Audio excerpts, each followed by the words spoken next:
You've met them. The person who flinches when a door closes too hard. The person who sits facing the exit like they're about to escape a Starbucks hostage situation. The person who looks calm during chaos, but gets wrecked by a small argument in a quiet room.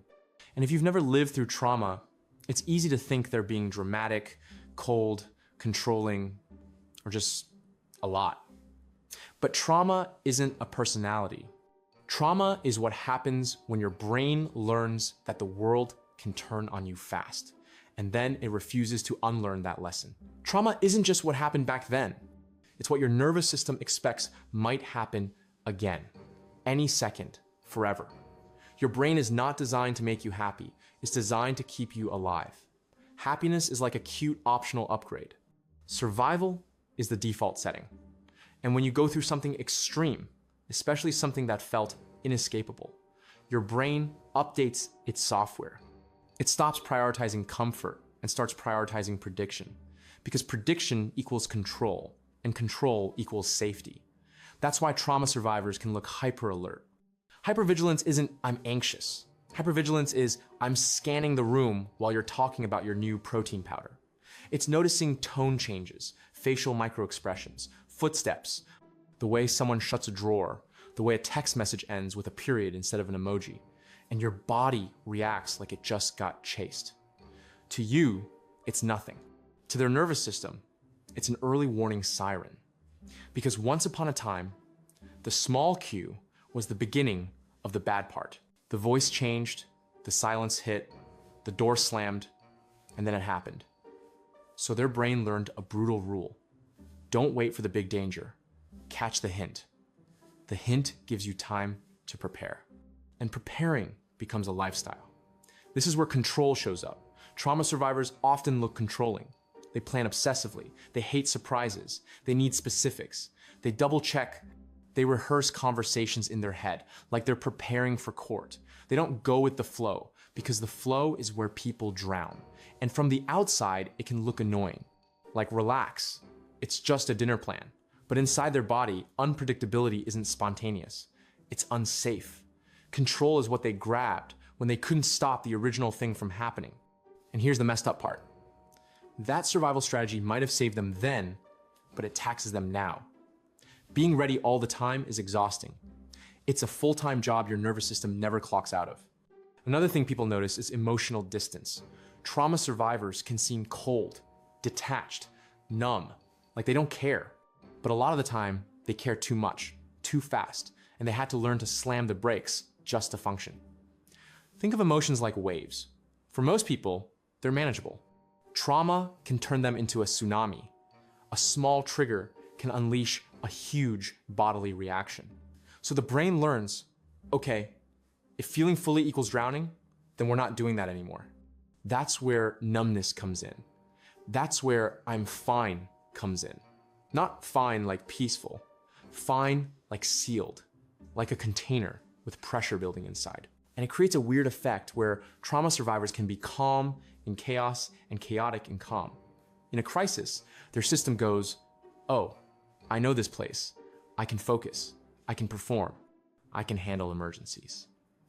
But in safe, quiet moments, when there's room to feel, that's when the body finally tries to process what it's stored away. So they fall apart later, privately, in ways that confuse everyone else. People also misunderstand triggers. A trigger isn't, I don't like this topic.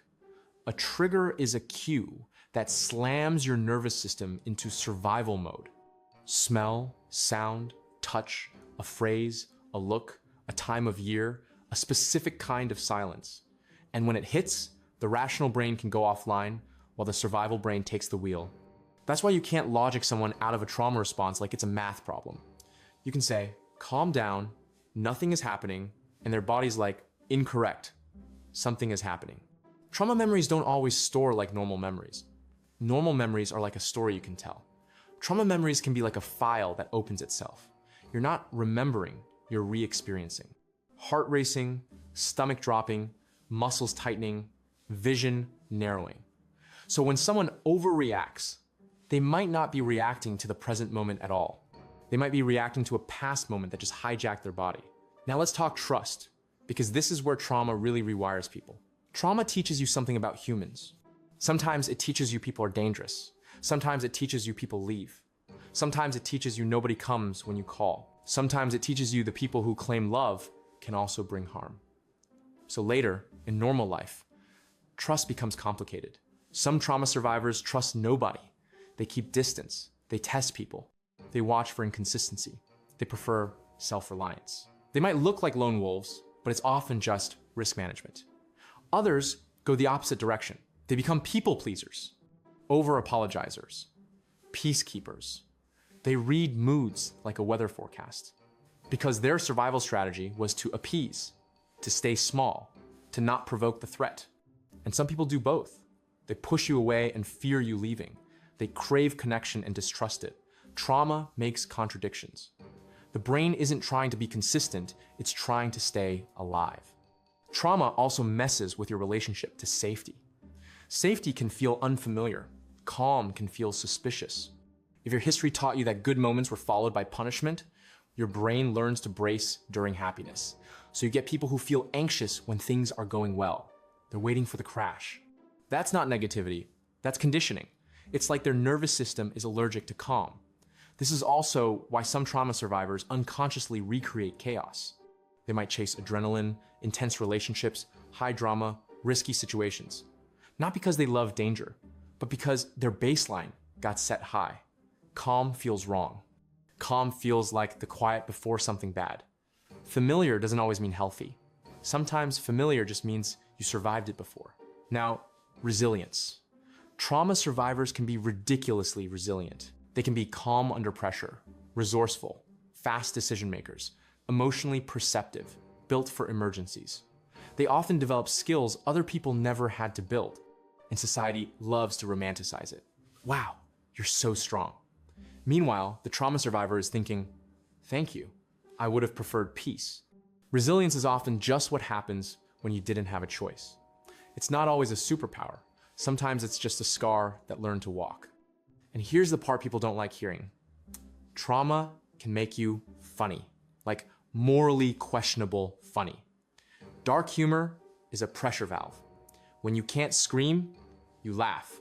When the situation is absurd, you point at the absurdity so you feel less powerless. If you've ever heard someone crack a joke at the worst possible time, that can be survival, not disrespect. Humor is sometimes how people prove to themselves they're still here. So what do you do with this? If you're not a trauma survivor, here's the big rule. Don't take every trauma-shaped behavior personally. That doesn't mean you tolerate harm or excuse bad behavior. Trauma isn't a free pass to be cruel. But understanding the mechanics helps you respond with less stupidity. The hyper-alert person isn't trying to be difficult.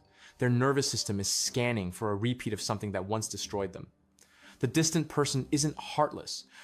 They might be keeping a lid on waves that would knock them over. And if you are a trauma survivor, here's what you need to hear. You're not broken. Your brain adapted. Your body learned patterns that kept you alive when survival was the priority. Those patterns might not fit your life now, but they made sense then.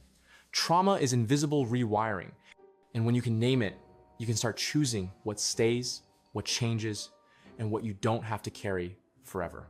Survival mode got you here, but you don't have to live there.